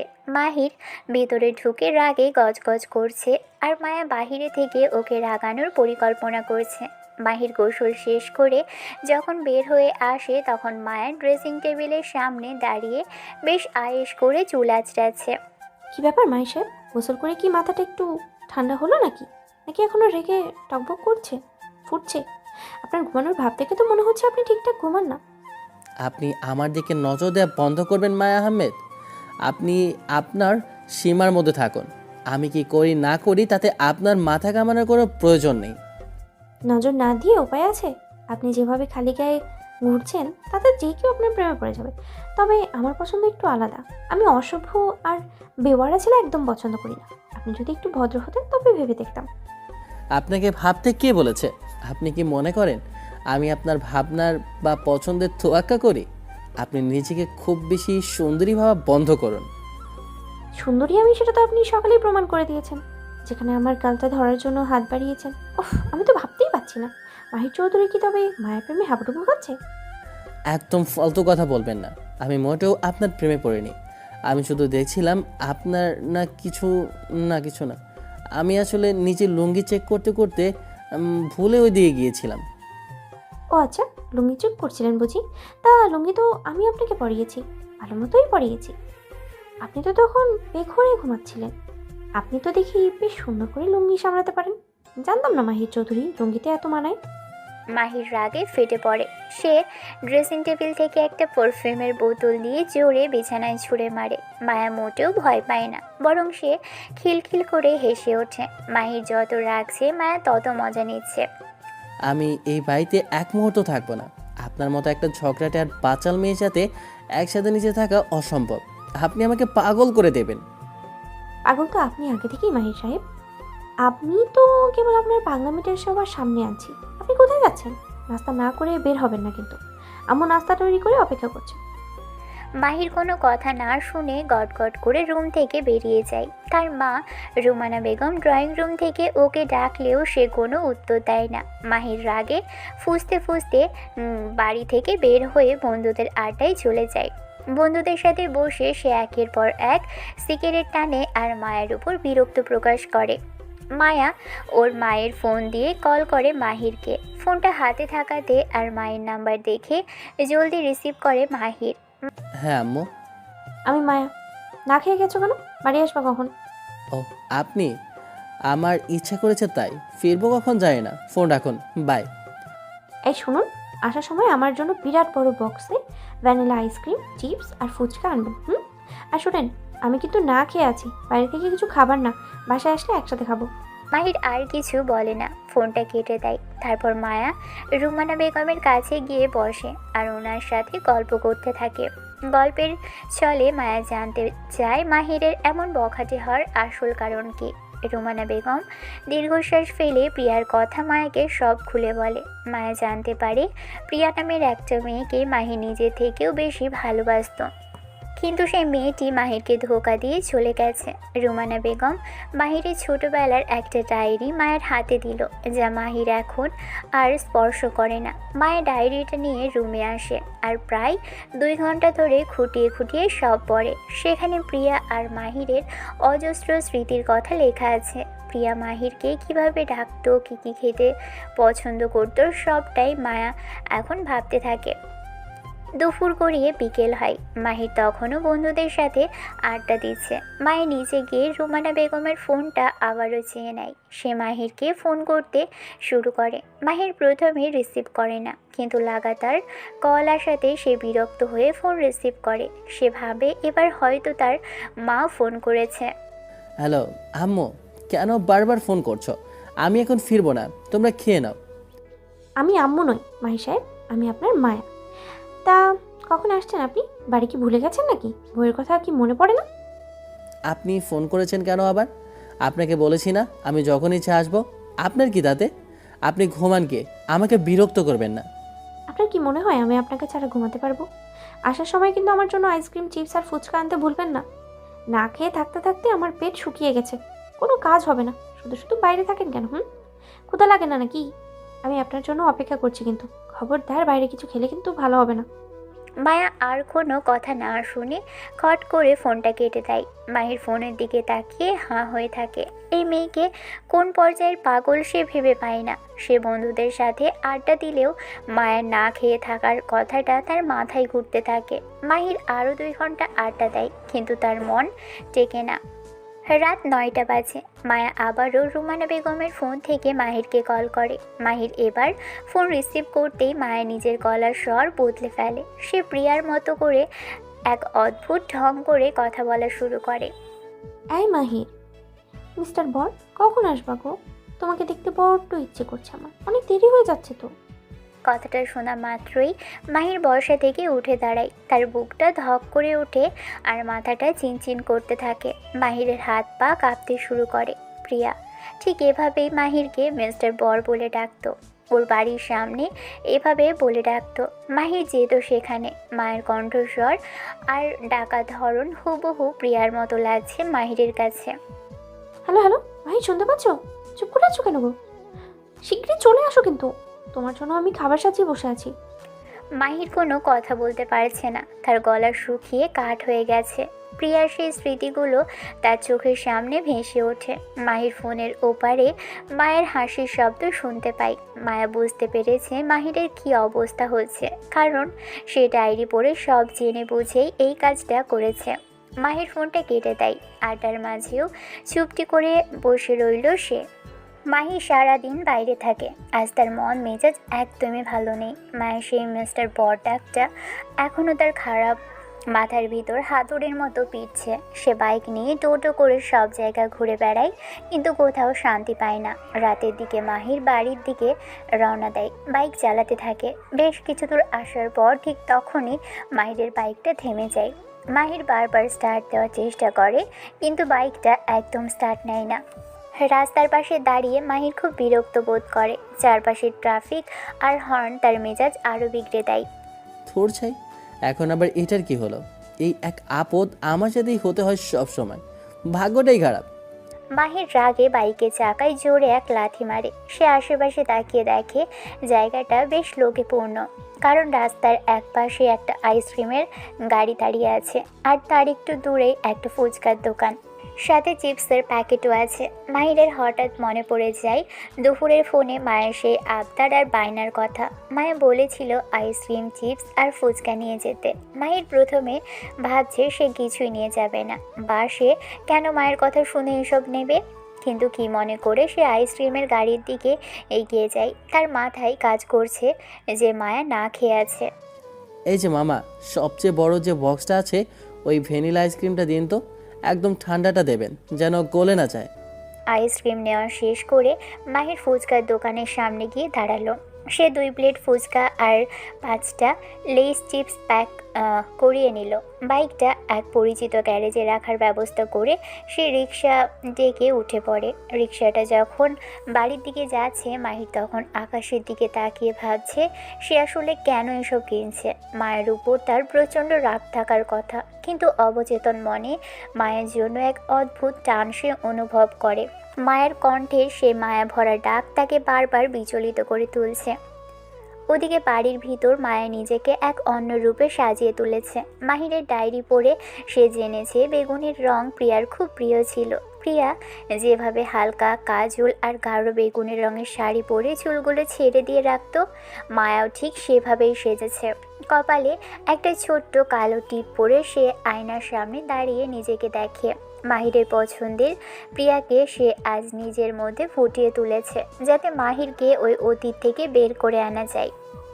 বাড়ির কলিং বেল বাজতেই মায়া বুঝতে পারে মাহির ফিরেছে। সে দ্রুত পায়ে গিয়ে দরজা খুলে দেয়। মাহির দরজার সামনে দাঁড়িয়ে অবাক হয়। মাহিরের চোখ ছানা পড়া হয়ে গেছে। তার মনে হয় সময়ের চাকা উল্টো ঘুরে সে কয়েক বছর পিছনে চলে গেছে।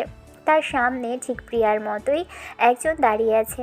এই একই রঙের শাড়ি, ওই একই সাজ, আর ওই একই মায়াবী চোখে চাহনি। মাহির হাঁ করে মায়ের দিকে তাকিয়ে থাকে। তার হাত থেকে প্যাকেটগুলো পড়ে যাওয়ার উপক্রম হয়। মায়া মাহিরের অবস্থা দেখে মনে মনে হাসে, আর প্রিয়ার মতো করে ন্যাকামি মেশানো সুরে কথা বলা শুরু করে। এই যে মিস্টার, আপনার আসতে এত দেরি কেন হলো? আমি কখন থেকে আপনার জন্য পথ চেয়ে বসে আছি তো আছি, আর আপনি জানেন আমি কিন্তু খুব রাগ করেছি আপনার উপরে। খবরদার আমার সামনে আসবেন না, কথা নেই আপনার সাথে, একদম কথা বলবেন না বলে দিলাম। মাহির মায়ের কথা শুনে এক মুহূর্তের জন্য যেন বাস্তবে ফিরে আসে। তার বিস্ময় এবার প্রচণ্ড রাগে পরিণত হয়। মায়া তাকে নিয়ে এভাবে খেলা করছে, সেটা সে মেনে নিতে পারছে না। সে মায়ার দিকে এক মুহূর্ত না তাকিয়ে প্যাকেটগুলো মায়ের হাতে একরকম গুজে দিয়ে গটগট করে নিজের ঘরের দিকে চলে যায়। মায়াও ছাড়ার পাত্রী নয়। সে প্যাকেটগুলো টেবিলের উপর রেখে মাহিরের পিছু পিছু ঘরে ঢুকে পড়ে। মাহির আর রেগে বলে, আপনি নিজের সীমানা ছাড়িয়ে যাচ্ছেন মায়া। আপনি প্রিয়ার মতো সাজলে কি আপনি প্রিয়া হয়ে যাবেন? আপনি আসলে একটা নিচু মনের মানুষ যে অন্যের আবেগ নিয়ে এভাবে নাটক করতে পারে। আপনার সাহস কী করে হয় আমার সামনে এই বেশে দাঁড়ানোর? আমি নাটক করছি না মাহির সাহেব, আমি কেবল আপনাকে আয়না দেখাচ্ছি। আপনি প্রিয়ার শোকে নিজেকে শেষ করেছেন, কিন্তু প্রিয়া তো দিব্যি সুখে আছে। আপনি কেন এই অন্ধকার জীবন বেছে নিয়েছেন? আমি প্রিয়ার সাজে সেজেছি যাতে আপনি বুঝতে পারেন এই সাজের কোনো প্রাণ নেই। চুপ করুন আপনি, আপনার এই জ্ঞান দেওয়া বন্ধ করুন। আপনি জানেন না প্রিয়া আমার কাছে কে ছিল। আপনি কেবল আমার বউ চুক্তি হিসেবে। আপনি প্রিয়ার মতো সাজার চেষ্টা করে আসলে নিজেকে ছোট করেছেন। আপনার এই বেগুনি শাড়ি আর এই সাজ আপনাকে প্রিয়া বানাতে পারবে না, বরং আপনাকে আরও কুৎসিত দেখাচ্ছে আমার চোখে। আপনি জঘন্য এক চরিত্রের মেয়ে। মায়ের চোখে এবার পানি চলে আসে। মাহিরের এই কথাগুলো তার বুকের ভেতর তীরের মতো বিঁধছে। মায়ের নিজেকে সামলে নিয়ে মাহিরের খুব কাছে গিয়ে দাঁড়ালো, তাই চোখের পানি গড়িয়ে চোখের কাজলটা লেপটে দিচ্ছে। সে মাহিরের কলার চেপে ধরে বলে, শুনুন মাহি সাহেব, আমি কখনো প্রিয়া হতে চাই না। প্রিয়া আপনাকে ধোকা দিয়েছে, আপনাকে মাঝপথে ছেড়ে চলে গেছে।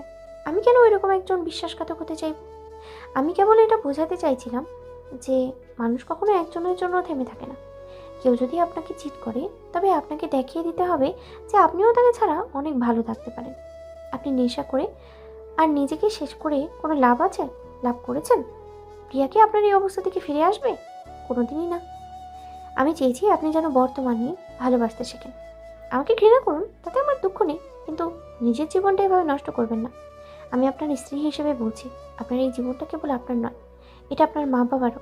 আপনি কি নিজেকে ছাড়া আর কাউকে ভালোবাসতে জানেন না? মাহির মায়ের কথাগুলো চুপ করে শুনছে। মাহির কথা বলতে পারে না। সে কিছু বলতে চায়, কিন্তু তার গলা দিয়ে কোনো শব্দ বের হয় না। মাহিরের মাথার ভিতর প্রিয়ার সেই হাসি মুখ আর মায়ের এই কান্নারত মুখ বারবার মিলেমিশে একাকার হয়ে যাচ্ছে। মায়া ঘর থেকে বেরিয়ে যাওয়ার পর মাহির ধীর পায়ে বাথরুমে ঢুকে পড়ে। সে দরজা বন্ধ করে দেয়। মাহির বাথরুমের দরজা বন্ধ করে শাওয়ারটা পুরো দমে ছেড়ে দিয়ে তার নিচে বসে পড়ে। মাহির ঝাপটার সাথে মাহিরের চোখের পানি এক হয়ে মিশে যাচ্ছে। সে কাঁদতে থাকে। প্রিয়ার সাথে কাটানো প্রতিটা মুহূর্ত তার মনে পড়ছে। প্রিয়া কিভাবে তাকে কথা দিয়েছিল কখনোই ছেড়ে যাবে না, কিন্তু শেষ পর্যন্ত সে অন্য কারোর হাত ধরে চলে গেল। তার মনে হচ্ছে তার বুকটা ফেটে যাচ্ছে। পানির ঠান্ডায় তার শরীর কাঁপছে, কিন্তু সে শাওয়ার বন্ধ করে না। সে 3 ঘন্টা ধরে পানির নিচে বসে থাকে। তার শরীরের কাঁপুনি ধরে, কিন্তু তার থামার কোনো লক্ষণ নেই। প্রায় 3 ঘন্টার বেশি সময় পর মাহির বাথরুম থেকে বের হয়ে আসে। তার চোখ মুখ লাল হয়ে ফুলে গেছে আর তার শরীর কাঁপছে। মায়ের সোফাতে বসেছিল। মাহিরকে বের হতে দেখে সে চমকে ওঠে। মাহির টলে পড়ে যায়। মায়া দ্রুত মাহিরের কাছে গিয়ে তাকে ধরে। মাহিরের গা একদম অনেক গরম। ও খোদা, আপনার তো প্রচণ্ড জ্বর। আপনি এতক্ষণ বাথরুমে কি করছিলেন? আপনি কি পাগল হয়ে গেছেন মাহি সাহেব? মাহির কোনো কথা বলতে পারে না। তার দাঁতে দাঁত লেগে যাচ্ছে কাঁপুনির চোটে। সে বিছানার দিকে যেতে চায়, কিন্তু মায়া তাকে শক্ত করে ধরে ফেলে। মায়া মাহিরের ভেজা টি শার্টটা খোলার চেষ্টা করে, কিন্তু মাহির বাধা দেওয়ার শক্তিটুকুও পায় না। সে আজ একদম নিস্তেজ হয়ে গেছে। মায়া তোয়ালে দিয়ে মাহিরের মাথা আর শরীর মুছে দেয়। সে আলমারি থেকে মাহিরের একটা শুকনো গেঞ্জি বের করে অনেক কষ্টে তাকে পরিয়ে দিল। মাহিরের শরীর থরথর করে কাঁপছে। মায়া মাহিরকে বিছানায় শুইয়ে দিয়ে তার গায়ের উপর 3টে ভারী কম্বল চাপা দেয়। মাহির জ্বরের ঘোরে বিড়বিড় করে প্রিয়ার নাম ডাকছে, আবার মাঝে মধ্যে মায়া বলে চিৎকার করছে। মায়া এক মুহূর্তের জন্য মাহিরের পাশ থেকে নড়ে না। সে একটা পাত্রে পানি নিয়ে এসে জলপট্টি দিতে শুরু করে। মাহিরের জ্বরের ঘোরে হাত পা কাঁপছে আর সে প্রলাপ বকছে। তার শরীরে প্রচণ্ড কম্পন শুরু হয়। কেন চলে গেলে প্রিয়া? আমি তো তোমাকে অনেক ভালোবাসতাম। মায়া, তুমি আমাকে কেন এভাবে কষ্ট দিচ্ছ? আমাকে ছেড়ে দাও তোমরা সবাই, আমি একা থাকতে চাই। প্রিয়া, তুমি ফিরে আসো। আমি আর নেশা করব না মায়া, আমাকে বাঁচাও মায়া। মায়া মাহিরের মাথায় হাত বুলিয়ে দেয়। তার নিজের চোখ দিয়েও পানি ঝরছে। সে বুঝতে পারছে মাহিরের মনের গভীরের ক্ষতটা কতটা বিশাল। মায়া সারা রাত জেগে মাহিরের সেবা করতে থাকে। সে বারবার পানি পট্টি বদলে দেয় আর মাহিরের কপালে হাত রেখে দোয়া পড়তে থাকে। মাহিরের জ্বরের মাত্রা কমার বদলে আরও বাড়তে থাকে। মায়া ভয়ে কুঁকড়ে যায়। সে মাহিরের মা বাবাকে ডাকার কথা ভাবে, কিন্তু এই রাতে তাদের কষ্ট দিতে চায় না। রাত যখন গভীর হয় মাহিরের কাঁপুনি একটু কমে আসে, কিন্তু গায়ের তাপমাত্রা কমার কোনো লক্ষণ নেই। মায়া কী করবে বুঝতে পারে না। মাহিরের ঠোঁটের সাথে নিজের ঠোঁট চেপে ধরে। এভাবে কতক্ষণ সে চুমু খায় জানে না। সে ঘুমিয়ে পড়ে মাহিরের বুকের উপর। খুব সকালে ঘুম ভাঙে মায়ার। মায়া আলতো করে মাহিরের কপালে হাত রাখে। মাহিরের শরীরের উত্তাপ এখন একদম স্বাভাবিক, জ্বর ছেড়ে গেছে অনেক আগেই। মায়া এক প্রশান্তির হাসি হাসে। সারা রাত সেবা করার ক্লান্তি থাকলেও মাহিরকে সুস্থ দেখে তার সব কষ্ট দূর হয়ে যায়। মাহির তখনও ঘুমোচ্ছে। মায়া ঘর থেকে বের হয়ে আসে। সে জানে মাহির যখন উঠবে তখন তার ক্ষুধা পাবে, তাই সে দ্রুত রান্নাঘরের দিকে যায় মাহিরের জন্য চিকেন স্যুপ বানাতে। মায়া ঘর থেকে যাওয়ার কিছুক্ষণ পর মাহিরের ঘুম ভাঙে। সে চোখের পাতা মেলে ছাদের দিকে তাকিয়ে থাকে। শরীরটা অনেক হালকা লাগছে, কিন্তু গত রাতের স্মৃতিগুলো সব ঝাপসা হয়ে মাথার ভিতর ভিড় করছে। মাহির চোখ বুজে মনে করার চেষ্টা করে ঠিক কী কী হয়েছিল। তার মনে পড়ে যায় সে পানির নিচে বসে কান্নার কথা, বাথরুম থেকে বেরিয়ে আসার পর মায়ের সেই উৎকণ্ঠা আর সেবার কথা সব চোখের সামনে ভেসে ওঠে। মাহিরের স্পষ্ট মনে পড়ে যায় জ্বরের ঘোরে তখন সে প্রলাপ বকছিল, তখন মায়া তাকে জড়িয়ে ধরে রেখেছিল। এমনকি এক সময় মায়া তার ঠোঁটে গভীর চুমু খেয়েছিল। মাহির অনুভব করে মায়ের সেই স্পর্শগুলো মায়া মেশানো ভালোবাসা ছিল। মাহিরের রাগ হতে গিয়েও সে দেখে সে মায়ের উপর আর রাগ করতে পারছে না। মায়ের সেই কথাগুলো তার হৃদয়ে বারবার প্রতিধ্বনিত হতে থাকে যে মানুষ কারোর জন্য থেমে থাকে না, আর জীবনকে নিজের মতো করে সাজিয়ে নিতে হয়।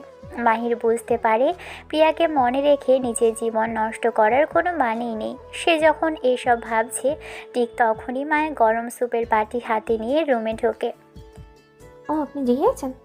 কেমন লাগছে এখন? জ্বরটা একদম নেই দেখছি। একদম বাবু হয়ে বিছানায় বসে পড়ুন তো, আপনার জন্য গরম স্যুপ এনেছি। আমি এখন স্যুপ খাবো না মায়া, আমার একদম ভালো লাগছে না, তুমি এটা নিয়ে যাও। খবরদার একদম করবেন না। সারা রাত জ্বরে পড়েছেন, এখন শরীর ঠিক করতে হলে এটা খেতেই হবে। আপনি কি ভাবছেন আপনার উপরে আমি দয়া করছি? একদম না।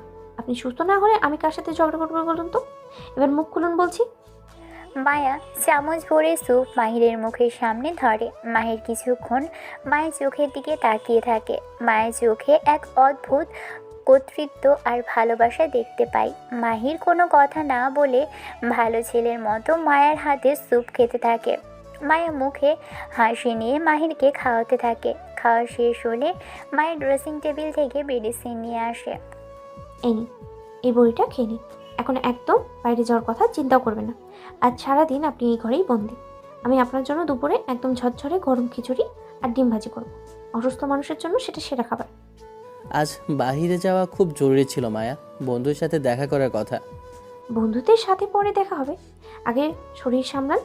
আমি বলেছি যখন আপনি আজ বের হবেন না, তার মানে আপনি বের হবেন না। আপনার এই বেওয়ারা স্বভাব আমি আজ ঠিক করেই ছাড়বো। মাহির অবাক হয়ে লক্ষ্য করে সে মায়ার অবাধ্য হতে পারছে না। মায়ের এই শাসন তার কাছে আজ বেশ মিষ্টি লাগছে। মাহির চুপচাপ বিছানায় হেলান দিয়ে বসে থাকে, আর মায়া পুরো রুমটা গুছিয়ে দিয়ে চলে যায়। এভাবেই দেখতে দেখতে মাসখানেক কেটে যায়। মাহির এখন পুরোপুরি সুস্থ আর আগের চেয়ে অনেক বেশি শান্ত। সে এখন আর আগের মতো সারাদিন নেশা করে বাইরে পড়ে থাকে না। বন্ধুদের আড্ডা থেকেও সে নিজেকে অনেকটা গুটিয়ে নিয়েছে। মায়ের সাথে মাহিরের সম্পর্ক এখনও খুব গভীর না হলেও মাহির অনুভব করে যে মায়ের আশেপাশে থাকলেই তার ভালো লাগে। মায়া সারাদিন মাহিরের সাথে খুনসুটি করতে থাকে। মাহির আড়ালে মায়ের পাগলামি দেখে হাসে, কিন্তু যখন মায়ের সামনে আসে তখন সে আবার সেই গম্ভীর ভাব নিয়ে কথা বলে। মায়া, তুমি কি সারাদিন আমার পেছনেই লেগে থাকা ছাড়া আর কোনো কাজ পাও না? না, পাই না। আপনাকে জানানোই তো আমার এখন প্রধান কাজ। কেন, আপনার কি খুব খারাপ লাগে মিস্টার বর? একদম ওই নামে ডাকবে না বলেছি না? শুনলে আমার পিত্তি চলে যায়। চলে যাক, আমি ডাকবো। আপনি যত রাখবেন আমার তত ভালো লাগবে। মায়া মাহিরকে রাগিয়ে দিয়ে খিলখিল করে হেসে ঘর থেকে বেরিয়ে যায়। মাহির মায়া চলে যাওয়ার পথের দিকে তাকিয়ে মৃদু হাসে। সে বুঝতে পারে মায়া মেয়েটা ধীরে ধীরে তার পাথরের মতো কঠিন মনে জায়গা করে নিচ্ছে। একদিন মাহির বিশেষ কাজে একটু বাইরে গিয়েছিল। কাজ শেষ করে সে বিকেলে বাড়িতে ফিরে আসে। দরজা খুলে ভিতরে আসে সে। ড্রয়িং রুমে ঢুকতেই মাহির যা দেখে তাতে তার পায়ের নিচ থেকে মাটি সরে যায়। সে দেখে মায়া একটা অপরিচিত ছেলের সাথে সোফায় বসে বেশ গল্প করছে। মায়া হাসতে হাসতে ছেলেটার গায়ের উপর যেন ঢলে পড়ছে। ছেলেটাও কথা বলার সময় বারবার মায়ের হাত ধরছে, মায়ের নাক টেনে দিচ্ছে আর গাল ছুঁয়ে দিচ্ছে। মায়া এতে একদমই বিরক্ত হচ্ছে না, বরং সে আরও বেশি হাসছে। মাহিরকে দেখা মাত্রই মায়া তড়াক করে উঠে দাঁড়ায়। আরে মাহির, তুমি এসে গেছো? দেখো কে এসেছে, চলো পরিচয় করিয়ে দিই। ও হলো আমার সেরা বন্ধু শাকিল, কলেজ থেকে আমাদের বন্ধুত্ব। শাকিল, এ হলো আমার বর মাহির চৌধুরী। শাকিল হাত বাড়িয়ে দিয়ে হাসি মুখে কথা বলে। হ্যালো মাহির, ভাইয়ের মুখে তোমার কথা অনেক শুনলাম, বাড়িতে ছিলে না, অবশেষে দেখা হলো। কিন্তু মাহির শাকিলের সাথে হাত মেলায় না, সে রাগে কাঁপতে থাকে, তার চোখ দুটো লাল হয়ে ওঠে। সে সরাসরি মায়ের দিকে তাকিয়ে চিৎকার করে ওঠে। বন্ধুত্ব? কেমন বন্ধুত্ব মায়া? আমার অবর্তমানে নিজের ঘরে একটা পরপুরুষের সাথে এভাবে মাখামাখি করাকে তুমি বন্ধুত্ব বলো? আমি কি কিছুই দেখতে পাচ্ছি না নাকি? রুমানা আর সাকিব মাহিরের কথা শুনে ড্রয়িং রুমে ছুটে আসে। সবাই অবাক হয়ে মাহিরের দিকে তাকিয়ে থাকে। মাহির, কি হয়েছে? শান্ত হ। ও তো কেবল মায়ের বন্ধু। আমি কথা বলেছি, ভালো ছেলে সে। কেমন বন্ধু আব্বু? কথা বলার টাইমে কি গায়ের ওপর এভাবে ঢলে পড়তে হয়? আর ছেলেটাই বা কেমন যে বারবার ওর হাত ধরছে, নাক টানছে? লজ্জা করে না আপনাদের? আমি এই বাড়িতে নেই আর এই সুযোগে এসব হচ্ছে? মায়া, তুমি কি ভাবছো আমি এসব সহ্য করব? মাহির, তুমি ভুল বুঝছো। ও তো ছোটবেলা থেকেই এমন, আমার খুব ক্লোজ ফ্রেন্ড। ক্লোজ ফ্রেন্ড মানে এই না যে তুমি সতীপনা ভুলে যাবে। তোমার কি নিজের সম্মানের কোনো দাম নেই? একজন বিবাহিত মেয়ে হয়ে তুমি এভাবে অন্য একটা ছেলের সাথে হাসাহাসি করছো, গাল টিপিয়ে নিচ্ছ। তো তোমাকে তো আমি অনেক ভালো ভেবেছিলাম মায়া, কিন্তু তুমি তো দেখছি পিয়ার চেয়েও এক কাটি ওপরে। চরিত্রহীন মেয়ে একটা, সবাই ধোঁকা দেয় আমাকে। মায়ের মুখটা মুহূর্তেই ফ্যাকাশে হয়ে গেল। মাহিরের এই অপমানজনক কথাগুলো তাকে স্তব্ধ করে দিল। শাকিল পরিস্থিতি সামাল দেওয়ার চেষ্টা করে। দেখুন মাহির, তুমি ভুল বুঝছো। ভাইয়া আর আমার মধ্যে তেমন কিছু নেই, আমরা জাস্ট মজা করছিলাম। আপনি চুপ করুন, এই মুহূর্তে আমার বাড়ি থেকে বেরিয়ে যান। আর কোনোদিন যদি আপনাকে মায়ের আশেপাশে দেখি তবে আপনার হাড় করে আমি ভেঙে দেব। বের হন বলছি। আর মায়া, তুমিও এমন করতে পারলে? মাহির শাকিলকে এক প্রকার ধাক্কা দিয়ে ঘর থেকে বের করে দেয়। মায়া কান্নায় ভেঙে পড়ে। মাহির আর কারো দিকে না তাকিয়ে গট গট করে উপরে নিজের রুমে চলে যায়। সে রুমে ঢুকে জোরে দরজা আটকে দিল। ভিতরের আসবাবপত্র ভাঙার শব্দ পাওয়া যায়। মাহির নিজের রুমে সব কিছু তছনছ করতে থাকে। সে বুঝতে পারে না কেন মায়াকে অন্য কারোর সাথে দেখে তার এতটা কষ্ট হচ্ছে। এটা কি তবে ভালোবাসা? মায়ের রুমে দরজার সামনে গিয়ে বারবার ধাক্কা দিতে থাকে। তার চোখের পানি থামছেই না। সে বুঝতে পারে মাহির তাকে পছন্দ করতে শুরু করেছে বলেই এতটা রিয়্যাক্ট করেছে, কিন্তু শাকিলের সাথে তার সম্পর্কটা আসলেই বন্ধুত্ব ছিল। মাহির, দরজাটা খোলো প্লিজ। আমি দুঃখিত, আমি বুঝতে পারিনি তুমি এভাবে রিয়েক্ট করবে। মাহির, আমি তোমার কাছে মাফ চাইছি, প্লিজ কথা বলো। মাহির ভিতর থেকে কোনো উত্তর দেয় না। মায়া দরজার ওপাশে বসেই কাঁদতে থাকে আর মাহিরকে শান্ত করার জন্য অনেক কিছু বলতে থাকে। মাহির, তুমি কি জানো, তোমার এই রাগটা দেখে আজ আমার খুব ভালো লাগছে, কারণ আমি বুঝতে পারছি তুমি আমাকে নিয়ে পজিটিভ হচ্ছ। তার মানে তুমি আমাকে একটু হলেও ভালোবাসো। প্লিজ রাগ করো না। শাকিল জাস্ট আমার ভাইয়ের মতো, ও ছোটো থেকেই এমন দুষ্ট। মাহির, কথা বলো, নাহলে কিন্তু আমি অনেক বড় শাস্তি দেবো তোমাকে। বেশ কিছুক্ষণ পার হয়ে যায়, কিন্তু মাহিরের ঘর থেকে কোনো সাড়া শব্দ পাওয়া যায় না। মায়া বুঝতে পারে মাহির খুব বেশি কষ্ট পেয়েছে। মাহির, তুমি যদি দরজা না খোলো আর কথা না বলো তবে আমি কিন্তু এই বাড়ি ছেড়ে চিরকালের জন্য চলে যাব। আমি আর কোনোদিনও ফিরে আসবো না। তুমি কি সেটাই চাও? আমি সত্যি চলে যাচ্ছি, কিন্তু আমার কথা আমরা শেষ। মায়া দরজায় আর কোনো ধাক্কা দেয় না, সে একদম চুপ হয়ে যায়। মায়ের ঘরের ভিতর থেকে সব শুনছিল। মায়া চলে যাওয়ার কথা শুনে তার কলিজাটা যেন শুকিয়ে যায়। সে কিছুক্ষণ অপেক্ষা করে, কিন্তু বাহিরে আর কোনো আওয়াজ নেই। মাহির অস্থির হয়ে ওঠে। সে ভাবে মায়া কি আসলেই চলে গেল? মাহির দ্রুত দরজার লক খুলে আর বাহিরে বেরিয়ে আসে। সে চারিদিকে তাকিয়ে দেখে কেউ নেই। সিঁড়ির দিকে তাকিয়েও কাউকে দেখতে পায় না সে। বাবা মাকে ডাকে, কেউ নেই। মাহিরের বুকের ভিতর ধক করে ওঠে। সে কি তবে সত্যি মায়াকে হারিয়ে ফেললো? মাহি চিৎকার করে মায়ের নাম ধরে ডাকতে থাকে। মায়া, মায়া, তুমি কোথায়? যেও না মায়া, আমি ক্ষমা চাইছি, আমি ভুল করেছি মায়া। মাহি সারা বাড়ি খুঁজতে থাকে, কিন্তু মায়াকে কোথাও দেখা যায় না। মাহির উন্মাদের মতো সারা বাড়ি খুঁজে বেড়ায়, কিন্তু মায়ের দেখা কোথাও পায় না। বাগানের প্রতিটি কোণ থেকে শুরু করে ছাদের চিলেকোঠা পর্যন্ত সে দেখে ফেলে, কিন্তু সব জায়গা নিস্তব্ধ। বাড়িতে তার মা বাবাও নেই। মাহিরের বুকটা দুরু দুরু করে কাঁপছে। সে পকেট থেকে ফোন বের করে রুমানা বেগমকে কল দেয়। ফোনের রিং বেজে যায়, কিন্তু কেউ রিসিভ করে না। মাহিরের দুশ্চিন্তা এখন আতঙ্কের রূপ নেয়। সে ভাবে মায়া কি তবে তার উপর অভিমান করে চিরতরে চলে গেল? শাকিলের সাথে ঝগড়াটা কি তবে এত বড় হয়ে গেল যে মায়া তাকে ক্ষমা করতে পারল না? বিকেল গড়িয়ে সন্ধ্যা হতে চলে, কিন্তু মাহিরের অস্থিরতা কমার কোনো লক্ষণ নেই। সে ভাবে মায়া কি তবে ওর বাবার বাড়িতে গেছে? মাহির সাথে সাথেই মায়ের বাবাকে কল দেয়, কিন্তু ওপাশেও ফোন রিসিভ হয় না। মাহির আর এক মুহূর্ত দাঁড়ায় না। সে বাইক নিয়ে দ্রুত বের হয় মায়ের বাড়ির উদ্দেশ্যে। সে জোরে বাইক চালাতে থাকে। মায়াদের বাড়ির আঙিনায় পৌঁছতেই মাহির অনুভব করে এক অদ্ভুত ভারী পরিবেশ। বাড়িটা একদম নিস্তব্ধ হয়ে আছে।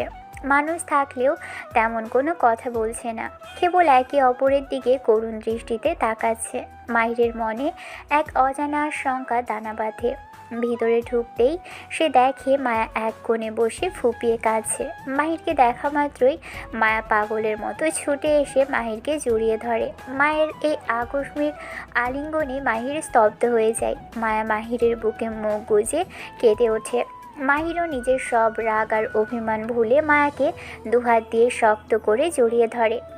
মাহির, জানো আমি তোমাকে যে কারণে বিয়ে করেছি, যে চুক্তির জন্য তোমার বাড়িতে গিয়েছিলাম, সেই মা আজ আর বেঁচে নেই। তুমি শাকিলের জন্য যখন রাগ করেছিলে, তখন আমি তোমাকে বারবার সরি বলেছিলাম, কিন্তু তুমি দরজা খোলোনি। তখন হুট করেই তোমার মা এসে আমাকে জড়িয়ে ধরে বলে যে আমার বাবা তার কাছে কল করেছিল।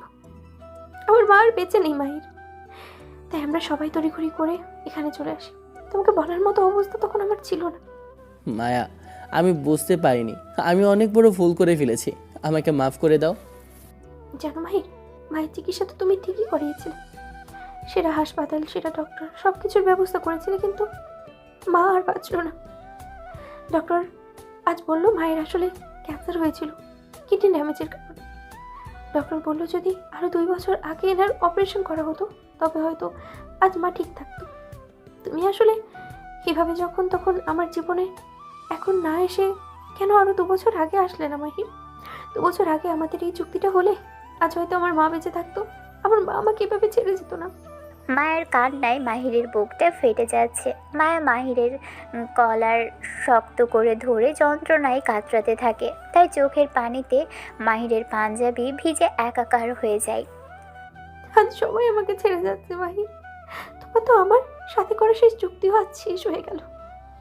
চুক্তির যে প্রধান কারণ ছিল, সেই মা আজ আর নেই।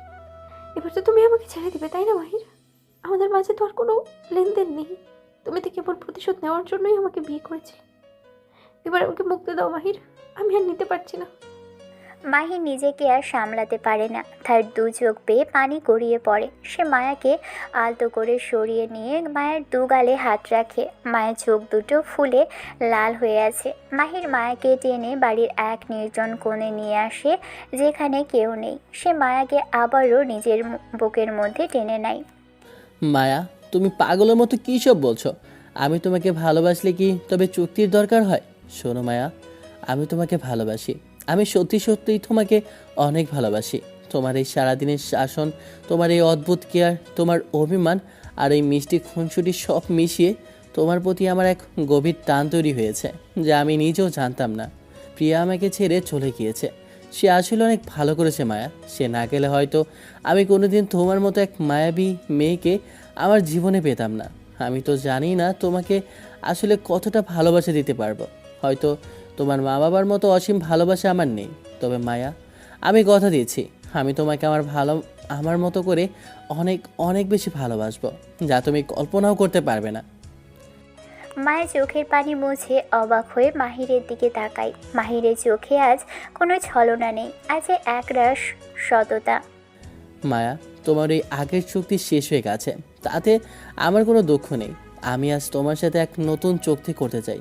তুমি কি আমার সাথে আজীবন থাকার চুক্তিতে সই করবে? তুমি কি আমার সাথে জীবনের শেষ দিন পর্যন্ত আমার মায়া হয়ে থাকবে? এই চুক্তিতে কোনো টাকা নেই, কোনো শর্ত নেই, আছে শুধু একে অপরের পাশে থাকার প্রতিশ্রুতি। বলবে কি মায়া, তুমি কি মাহির চৌধুরীর সারা জীবন সঙ্গী হবে? মাহিরের কথাগুলো শুনে মায়ের মনের ভিতরটা এক অদ্ভুত সুখে ভরে ওঠে। তার কান্নার বেগ কমে আসে আর ঠোঁটের কোণে এক চিলতে হাসি ফুটে ওঠে। মায়া মাহিরের চোখের দিকে এক দৃষ্টিতে তাকিয়ে থাকে। তুমি কি সত্যি বলছো মাহির, নাকি আমাকে শান্ত করার জন্য এসব নাটক করছো? তুমি তো বলেছিলে আমি 2 টাকার মেয়ে, তুমি তো বলেছিলে আমার মতো মেয়েকে তুমি ঘৃণা করো। আমি ভুলছিলাম মায়া, আমি ছিলাম এক অন্ধ মানুষ যে চোখের সামনে হীরা দেখেও কাজ ভেবেছিল। তুমি আমার অন্ধকার জীবনে আলোর প্রদীপ হয়ে এসেছো। আমি তোমাকে ছাড়া এখন এক মুহূর্ত ভাবতে পারি না। শাকিলকে যখন তোমার গায়ের উপর ঢলে পড়তে দেখলাম, তখন আমার কলেজে যেন কেউ ছিঁড়ে নিয়েছিল। তখনই আমি বুঝেছি আমি তোমাকে পাগলের মতো ভালোবেসে ফেলেছি। মায়া, আমার জীবনে আর কেউ নেই কেবল তুমি ছাড়া। কখনো আমাকে ছেড়ে যাবে না তো মাহির? কোনো নতুন প্রিয়া এসে তোমাকে আবার আমার থেকে কেড়ে নেবে না তো? আর শোনো, আমি কিন্তু অনেক ঝগড়া করবো তোমার সাথে, তখন কিন্তু আমাকে বকা দেওয়া যাবে না। আর কোনোদিন আমাকে চরিত্রহীন বলবে না তো?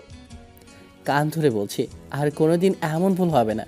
প্রিয়া ছিল আমার একটা অতীত, একটা দুঃস্বপ্ন, আর তুমি হলে আমার বর্তমান আর ভবিষ্যৎ। তুমি যত খুশি ঝগড়া করো, যত খুশি শাসন করো, আমি সব মেনে নেব। শুধু আমার পাশে থেকো মায়া। তোমাকে ছাড়া আমি আবার সেই নেশার অন্ধকারে ডুবে যাব। তুমি আমার বাঁচার একমাত্র অবলম্বন। মায়া আর নিজেকে ধরে রাখতে পারে না। সে আবারও জোরে মাহিরকে জড়িয়ে ধরে। এবার তার কান্নায় কোনো যন্ত্রণা নেই, আছে এক পরম প্রাপ্তির তৃপ্তি। মায়া মাহিরের বুকের ভিতর মাথা গুজে দিয়ে শান্ত হয়ে যায়। মাহির মায়ের পিঠে হাত বুলিয়ে দিয়ে থাকে আর মায়ের কপালে এক গভীর ভালোবাসার চুম্বন আঁকে। আমি তোমাকে অনেক ভালোবাসি মাহির। আমি আমি জানি মা উপর থেকে আমাদের দেখছেন। তিনি আজ হয়তো অনেক খুশি যে তার মেয়ে তার পছন্দের মানুষের কাছেই শেষ পর্যন্ত আশ্রয় পেয়েছে। আমি কোনোদিনও তোমাকে ছেড়ে যাব না মাহির। আমরা একসাথেই বুড়ো হব, একসাথে সব ঝগড়া সামলাবো।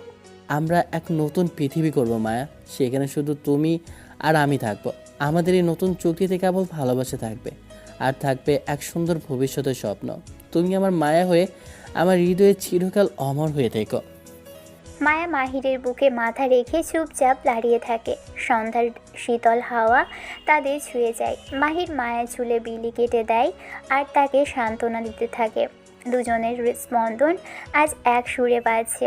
সমস্ত বাধা আর চুক্তির বেড়াজাল ভেঙে মায়া আর মাহির আজ এক আত্মিক বন্ধনে আবদ্ধ হয়।